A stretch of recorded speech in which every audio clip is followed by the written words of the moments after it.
একজন একজনকে ভালোবাসে, অবৈধ ভালোবাসা, বৈধটা না, অবৈধটা। এখন তার আবার বিয়ে ঠিক হয়েছে এক জায়গায়, এই বিয়ে সে ভাঙাবে, কবিরাজের কাছে গিয়ে বিয়ে ভাঙানি করতেছে, চালাচালি করতেছে, নকশা আঁকতেছে, করে না?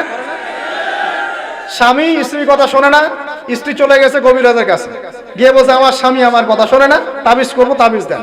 স্বামী ঘুমায়, বালিশের নিচে দেখে তাবিজ। আছেন এরকম কুফরি কালাম? সবই সে। কেউ জাদুবিদ্যার চর্চা করতেছে মানুষ এখন। এবং বিশ্বাস করেন, আমি একটা নিউজ দিই আপনাদেরকে, এখন বিশ্বের একটা অংশের মানুষ সত্যি সত্যি ব্ল্যাক ম্যাজিক বা কালো জাদু করে। ব্ল্যাক ম্যাজিক বা কালো জাদুর চর্চা হচ্ছে, আবার নতুন করে বিশ্বে কালো জাদুর চর্চা হচ্ছে। এবং এর সাথে কিন্তু জিউসরা সম্পৃক্ত আছে। কারা সম্পৃক্ত? ওই যে যারা প্যালেস্টাইন কেড়ে নিয়েছে ওরাও সম্পৃক্ত আছে। তো খেয়াল রাখতে হবে এগুলো থেকে বাঁচার জন্য কি করব? বাঁচার জন্য প্রতিদিন 5 ওয়াক্ত নামাজ, পবিত্র অবস্থায় থাকার চেষ্টা করা, সকাল সন্ধ্যার মাসনুন দোয়া কালামগুলো পড়বেন হিসনুল মুসলিম বই থেকে। আর এই যে আপনার কোরআন তেলাওয়াত, ডেইলি একটু করে কোরআন তেলাওয়াত করলে ইনশাআল্লাহ এই ধরনের চোখ লাগা, বদনজর, জাদুটোনা সবকিছু পরাজিত হয়ে যাবে ইনশাআল্লাহ তাআলা। বহু মানুষ জিনের উপাসনা শুরু করেছে, হ্যাঁ, জিন তাবে করছে, জিনকে দিয়ে কাজ করাচ্ছে। এগুলো তো সায়েন্স বিশ্বাস করে না, করে? জিন জাতির অস্তিত্ব আছে কি নাই? ওমা খালাকতুল জিন্না ওয়াল ইনসা, আল্লাহ পাক বলছেন ওমা খালাকতুল জিন্না ওয়াল ইনসা, আমি জিন আর মানুষকে সৃষ্টি করেছি কি জন্য? ইল্লা লিয়াবুদুন, আমার ইবাদত করার জন্য। আমাদের সবার সাথে একটা করে শয়তান জিন আছে, আছে না নাই? আছে। বাথরুমে যান না, বাথরুমে যাওয়ার সময় কি দোয়া পড়েন? আল্লাহুম্মা ইন্নী আউযু বিকা মিনাল খুবসি ওয়াল খুবসি আর খাবাইস, মানে কি? খুবসি আর খাবাইস মানে কি? দুষ্ট, নোংরা জিন, শয়তান।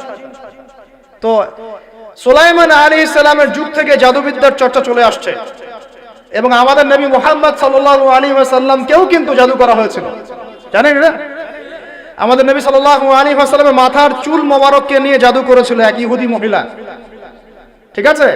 এই জাদুর অস্তিত্ব ছিল একটা কূপের নিচে।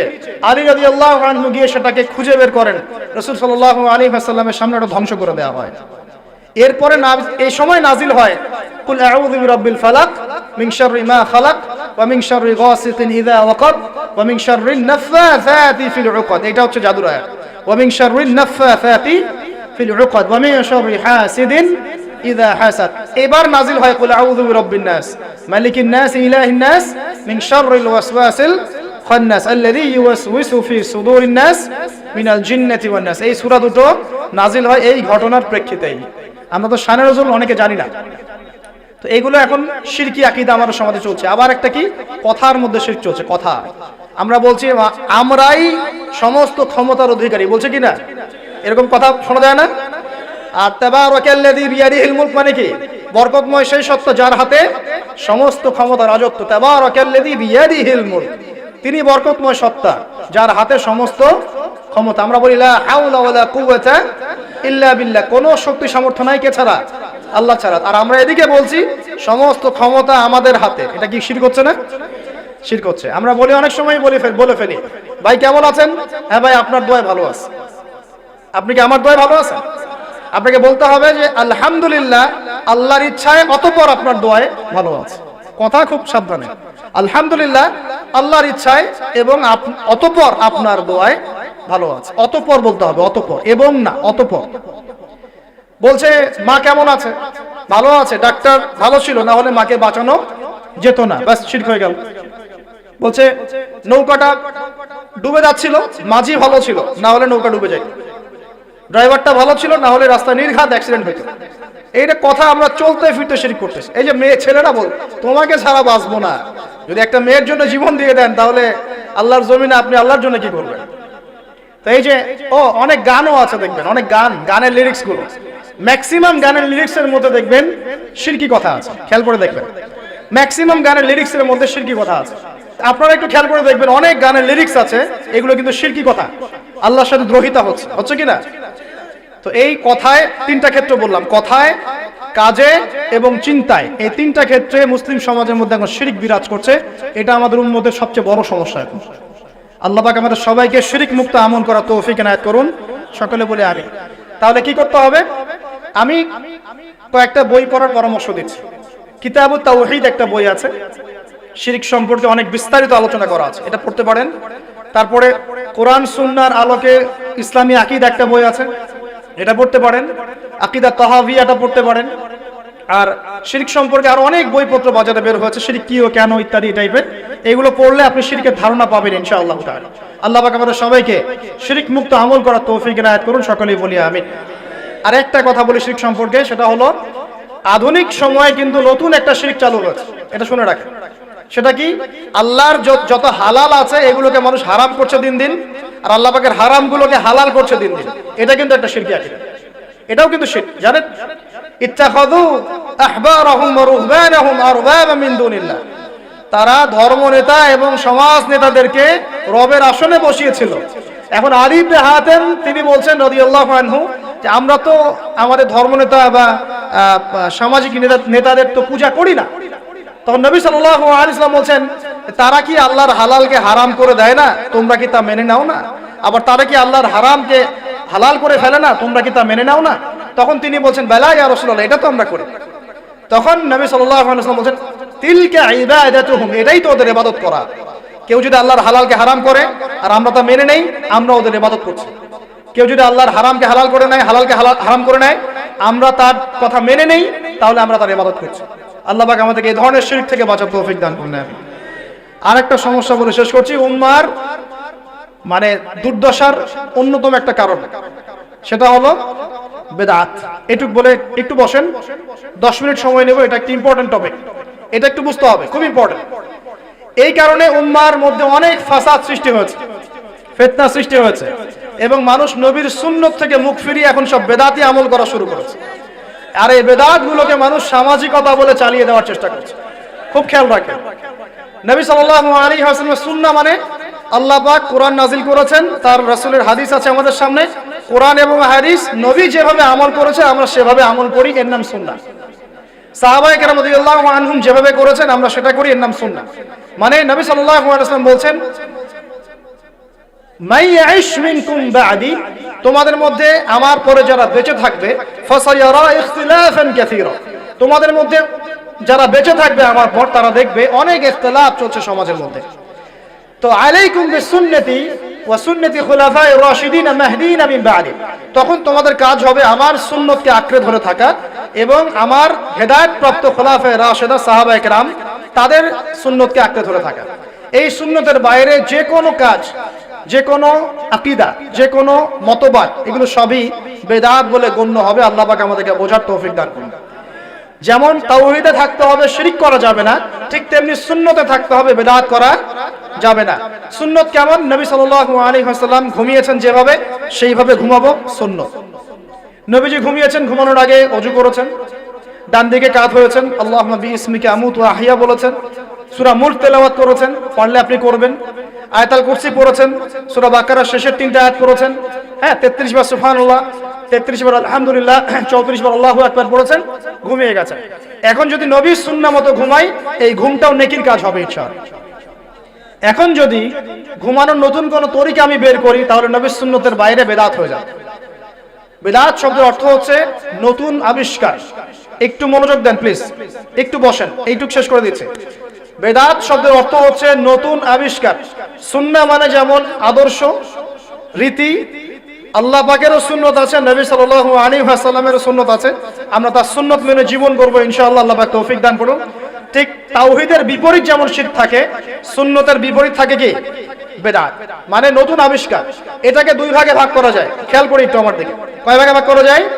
দুই ভাগ। একটা হচ্ছে দুনিয়াবি ক্ষেত্রে নতুন আবিষ্কার, একটা দিনের ক্ষেত্রে নতুন আবিষ্কার। দুনিয়াবি ক্ষেত্রে মানে কি? এই যে মোবাইল ফোন আপনার হাতে আছে, এই মোবাইল ফোন কি রাসূলের যুগে ছিল? সাহাবীদের যুগে ছিল? এই যে লাইটিং করেছি, নবীর যুগে এরকম লাইট ছিল?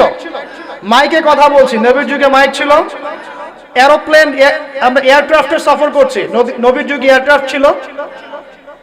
খেয়াল করে দেখেন, আমরা যখন বাহনে উঠছি, আমরা বাহনে উঠে দোয়া পড়ছি, আল্লাহু আকবার, আল্লাহু আকবার, আল্লাহু আকবার, সুবহানাল্লাযী সাখখারা লানা হাযা ওয়া মা কুন্না লাহু মুকরিনিন ওয়া ইন্না ইলা রাব্বিনা লামুনকালিবুন। এই দোয়া বদলে গেছে না যায় নাই? দোয়াটা কি বদলেছে? এই দোয়াটা নবী সাল্লাল্লাহু আলাইহি ওয়াসাল্লাম গাধার পিঠে উঠে পড়েছেন, ঘোড়ার পিঠে উঠে পড়েছেন, ওই সময়কার সমসাময়িক বাহনের পিঠে উঠে পড়েছেন। আমরা এ যুগের সমসাময়িক বাহনের পিঠে উঠে একই দোয়া পড়ছি। দোয়া কি চেঞ্জ হয়েছে না বাহন চেঞ্জ হয়েছে? এই যে বাহন যে পরিবর্তন হয়েছে এটা টেকনোলজি না, প্রযুক্তি টেকনোলজি। এটা হচ্ছে দুনিয়ার ক্ষেত্রে বেদাত, যেটা সম্পূর্ণ জায়েজ। কথা বুঝতে পারছেন? এটা সম্পূর্ণ জায়েজ যতক্ষণ পর্যন্ত না স্পষ্ট কোনো দলিল পাওয়া যাচ্ছে এটার এগেইনস্টে, যেটা হারাম। স্পষ্ট দলিল না পাওয়া যাওয়া পর্যন্ত এটাকে আপনি বৈধ রাখতে পারেন। এটা এক নম্বর। আরেকটা বেদাত হলো দিনের ক্ষেত্রে বেদাত। দিনের ক্ষেত্রে কেমন? নবী সাল্লাল্লাহু আলাইহি ওয়াসাল্লাম বলছেন, মান আহদাথা ফি আমরিনা হাদা, সহিহ মুসলিম হাদিস নাম্বার 1718। নবীজি বলছেন, মান আহদাথা ফি আমরিনা হাদা মা লাইসা মিনহু ফাহুয়া রাদ। কোন ব্যক্তি যদি এই দিন ইসলামের মধ্যে এমন কোন আমল চালু করে যে আমলের সমর্থনে আমাদের পক্ষ থেকে কোনো প্রমাণ নাই, সেটাই রাদ বা প্রত্যাখ্যাত, সেটা বাতিল। নবী সাল্লাল্লাহু আলাইহি ওয়াসাল্লাম অন্য হাদিসে বলছেন, মান আহদাথা ফি আমরিনা হাদা মা লাইসা মিনহু ফাহুয়া রাদ, মান আমিলা আমালান লাইসা আলাইহি আমরুনা ফাহুয়া রাদ। আমার সাথে বলেন দেখি, বিদআত শব্দের অর্থ কি? নতুন আবিষ্কার। কয় প্রকার হয়? কয় প্রকার হয়? একটা দুনিয়াবি ক্ষেত্রে, যেমন বললাম যে এই যে প্রযুক্তিগত বেদাত যেগুলো হয়েছে, এগুলো জায়েজ না জায়েজ? জায়েজ। যতক্ষণ পর্যন্ত না এগুলোর বিপরীতে কোনো দলিল স্পষ্ট পাওয়া যাচ্ছে ততক্ষণ পর্যন্ত জায়েজ। আর একটা দিনের ক্ষেত্রে যেটা, সেটা কি জায়েজ হবে না জায়েজ হবে? দিনের ক্ষেত্রে যদি আমরা এমন কোন আমল করি নেকির আশায়, সওয়াবের আশায়, যেটা রাসূল করেন নাই, সাহাবীরা করেন নাই, এবং তাবেঈন ইমামগণ সবার থেকে প্রমাণিত না, এই কাজটা যদি সওয়াবের আশায় করতে যাই যার পক্ষে কোনো দলিল পাওয়া যায় না, সেটাকেই বাতিল প্রত্যাখ্যাত বেদাত বলা হয়। কথা বুঝতে পারছেন কিনা? উদাহরণ দিলে এবার ক্লিয়ার হবে। কয়েকটা ভাবে হতে পারে। যেমন এক নাম্বার ধরন কেমন? মনে করেন যে আপনি হালুয়া রুটি সেমাই খাবেন, খুব ভালো কথা। হালুয়া রুটি সেমাই খাওয়া কি জায়েজ না জায়েজ? এই খাবারটা হালাল না হারাম? হালাল। আপনি এখনো খেতে পারেন, আপনি সকালেও খেতে পারেন, আপনি দুপুরেও খেতে পারেন, যখন ইচ্ছা তখন খেতে পারেন। কিন্তু যদি আপনি কোনো দিবসকে কেন্দ্র করে এরকম একটা সংস্কৃতি চালু করেন যে আজকে 15ই শাবান আমরা সবাই এখন হালুয়া রুটি খাবো, এই যে একটা দিনকে কেন্দ্র করে আপনি একটা নতুন কাজ শুরু করলেন, এই কাজটাকে আমরা বেদাত বলে ফেলছি। মনে করেন আপনি দরুদ পড়বেন, খুব ভালো কথা, দরুদ ভালো জিনিস, দরুদ পড়লে নেকি হয়। কিন্তু দরুদ পড়লে নেকি হয়, রাসূলের জীবনী চর্চা করলে নেকি হয়, তাকে সালাম দিলে নেকি হয়, সব ঠিক আছে। কিন্তু এখন যদি আপনি নবীর জন্ম দিবসটাকে কেন্দ্র করে এই কাজগুলোকে ঘটা করে করার চেষ্টা করেন, যেটা নবীজি করেন নাই, সাহাবীরা করেন নাই, এটা হলো ধরনগত বেদাত। কথা বুঝতে পারছেন কিনা? দুই নম্বরে আসেন, একটা হয় জিন্সগত। জিন্স মানে প্রকরণ। এটা কেমন? আল্লাহ পাক আমাদেরকে কুরবানি করতে বলেছেন চতুষ্পদ জন্তু। চতুষ্পদ জন্তু বুঝি? 4 পাওয়ালা। এখন ঘোড়ারও তো 4 পা। এখন যদি আমরা কুরবানি করতে গিয়ে এখন ঘোড়া কুরবানি করা শুরু করি, বলেন কি বুঝলেন? আচ্ছা ঘোড়া বাদ দেন, মুরগি কুরবানি করা শুরু করি, মোরগ কুরবানি করা শুরু করি, মনে করলেন যে সমস্যা কি? এটাও তো আল্লাহর সৃষ্টি, হালাল তো, মুরগি খাওয়া তো হালাল, মোরগ খাওয়া তো হালাল, তো গরু ছাগল বাদ দিয়ে মুরগি কুরবানি করলাম, কি সমস্যা? করতে পারবেন না, কারণ আল্লাহ পাক চতুষ্পদ জন্তু কুরবানির কথা বলেছেন। এটা যদি করেন জিনসগত বেদাত হয়ে যায়। কথা বুঝতে পারছেন? 3 নাম্বার একটা হচ্ছে যেটাকে আমরা বলি আদাদ বা সংখ্যাগত। যেমন আল্লাহ পাক বলেছেন এশার নামাজ পড়তে 4 রাকাত, ফরজ নামাজ কয় রাকাত? 4 রাকাত। কেউ যদি মনে করে এখন না নামাজ খুব ভালো কাজ, নামাজ পড়লে নেকি হয়, তো 4-এর জায়গায় আমি 5 রাকাত পড়ব, কি হবে? ফজরের নামাজ 2 রাকাত ফরজ। আর কেউ যদি মনে করে নামাজ তো খুব ভালো জিনিস, ভালো কাজ করলে কি সমস্যা, নামাজ তো পড়লে নেকি হয়, 2 রাকাত পড়লে নেকি হয়, 4 রাকাত পড়লে আরো বেশি নেকি হয়, আর 4 রাকাত পড়া শুরু করবে, কি হবে? গ্রহণযোগ্য না বাতিল? এটা হলো। তো এই যে কিছু মানুষ এখানে শিরক করছে, তারপর কিছু মানুষ কি বলছে যে গ্রহ নক্ষত্র চন্দ্র সূর্যের উপাসনা করা যায়, করছে না মানুষ? কিছু মানুষ কবর পূজা করছে কিনা? করছে কিনা? কিছু মানুষ মাজারের পূজা করছে কিনা? কিছু মানুষ মৃত ব্যক্তির কাছে নজর মানত করে কিনা? কিছু মানুষ মৃত ব্যক্তির কাছে এই যে কুরবানি জবাই করে কিনা? কিছু মানুষ এই যে জাদুবিদ্যার চর্চা করছে কিনা? তারপর ওই যে ভাগ্য গণনা করছে কিনা রাশিফল দেখে? কিছু মানুষ টিয়া পাখির মাধ্যমে ভাগ্য গণনা করছে কিনা? প্রত্যেকটা রন্ধ্রে শিরক। প্রথম শিরক হচ্ছে আকীদার, বিশ্বাসের। আল্লাহ ছাড়া কেউ সন্তান দিতে পারে বিশ্বাস করলে শিরক। আল্লাহ ছাড়া কেউ আমাকে পরকালে বাঁচাবে বিশ্বাস করলেই শিরক। আল্লাহ ছাড়া কেউ আমাকে ভালো করতে পারে বিশ্বাস করলে শিরক, খারাপ করতে পারে বিশ্বাস করলে শিরক। আল্লাহ ছাড়া কেউ উপকার অপকার করতে পারে বিশ্বাস করলে শিরক। আল্লাহ থেকে সব হয়, এই কনসেপ্টের বাইরে গেলেই শিরক হয়ে যাবে। সবকিছু কার থেকে হয়? তো এই যে লা ইলাহা ইল্লাল্লাহ একটা আকীদার বিষয়, প্রথমে আকীদার মধ্যে শিরক ঢুকেছে।